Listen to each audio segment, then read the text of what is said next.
There's no feeling more intense than starting over. If you deleted your homework the day before it was due, as I have, or if you left your wallet at home and you have to go back after spending an hour in the commute.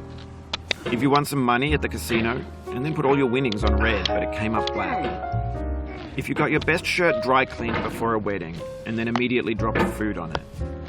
If you won an argument with a friend and then later discovered that they just returned to their original view. Starting over is harder than starting up. If you're not ready for that, like if you've already had a bad day, then what you're about to go through might be too much. Feel free to go away and come back. I'll be here. Alright, thanks for coming with me on this trip. I'll understand if you have to take a break at any point. Just find a safe place to stop and quit the game. And don't worry, I'll save your progress, always, even your mistakes. This game is a homage to a free game that came out in 2002, titled Sexy Hiking. The author of that game was Jazzuo, a mysterious Czech designer who was known at the time as the father of B games. And B games are rough assemblages of found objects. Designers slap them together very quickly and freely, and they're often too rough and unfriendly to gain much of a following. They're built more for the joy of building them than as polished products. In a certain way, Sexy Hiking is the perfect embodiment of a B game. It's built almost entirely out of found and recycled parts, and it's one of the most unusual and unfriendly games of its time. In it, your task is simply to drag yourself up a mountain with a hammer. And that act of climbing, in the digital world or in real life, has certain essential properties that give the game its flavor. No amount of forward progress is guaranteed. Some cliffs are too sheer or too slippery. And the player is constantly, unremittingly in danger of falling and losing everything. Anyway, when you start Sexy Hiking, you're standing next to this dead tree that blocks the way to the entire rest of the game. It might take you an hour to get over that tree, and a lot of people never got past it. You prod and you poke at it, exploring the limits of your reach and your strength, trying to find a way up and over. And there's a sense of truth in that lack of compromise. Most obstacles in video game worlds are fake. You can be completely confident in your ability to get through them once you have the correct method or the correct equipment or just by spending enough time. In that sense, every pixelated obstacle in Sexy Hiking is real. The obstacles in Sexy Hiking are unyielding, and that makes the game uniquely frustrating. But I'm not sure Jazzuo intended to make a frustrating game. The frustration is just essential to the act of climbing, and it's authentic to the process of building a game about climbing. A funny thing happened to me as I was building this mountain. I'd have an idea for a new obstacle, and I'd build it, test it, and it would usually turn out to be unreasonably hard.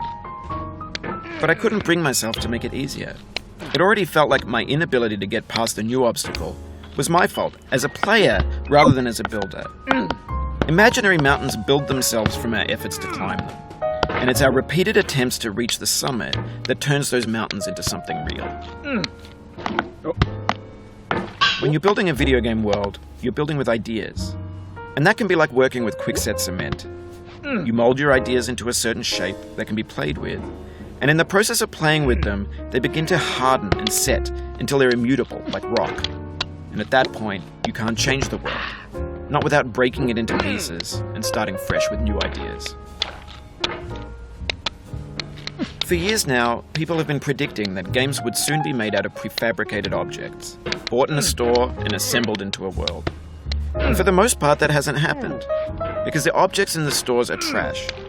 I don't mean they look bad or that they're badly made, although a lot of them are. I mean they're trash in the way that food becomes trash as soon as you put it in the sink. Things are made to be consumed and used in a certain context, and once the moment is gone, they transform into garbage. In the context of technology, those moments pass by in seconds. Over time, we've poured more and more refuse into this vast digital landfill that we call the internet. It now vastly outnumbers and outweighs the things that are fresh and untainted and unused. When everything around us is cultural trash, trash becomes the new medium, the lingua franca of the digital age. And you can build culture out of trash, but only trash culture. B games, B movies, B music, B philosophy. Maybe this is what digital culture is. A monstrous mountain of trash, the ash heap of creativity's fountain. A landfill with everything we ever thought of in it. Grand, infinite, and unsorted.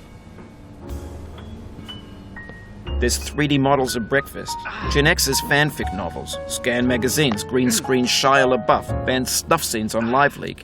Facebook's got lifelike bots with unbranded adverts and candid shots of Kanye and Taylor Swift mashups, car crash epic failed GIFs, Russian dashcam vids, discussions of McRibs, discarded, forgotten, unrecycled, muddled, rotten, untitled.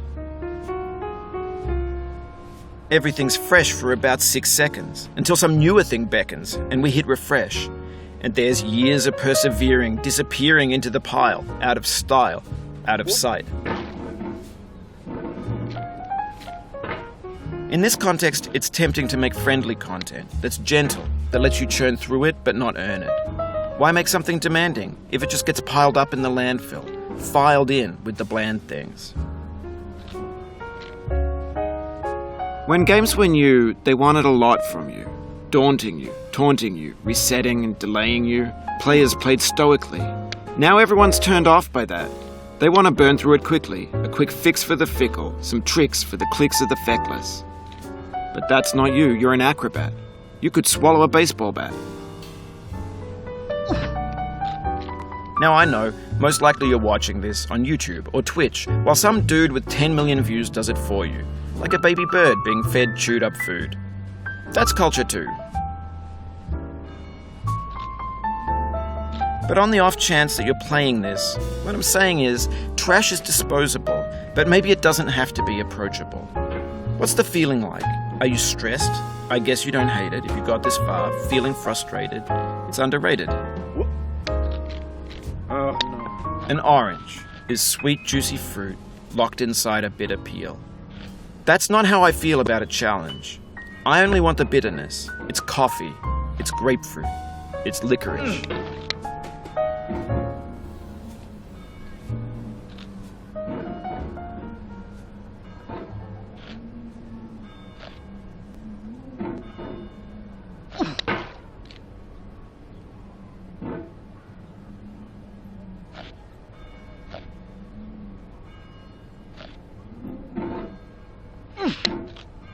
Oh, you just lost a lot of progress. That's a deep frustration, a real punch in the gut.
Oof, sorry about that.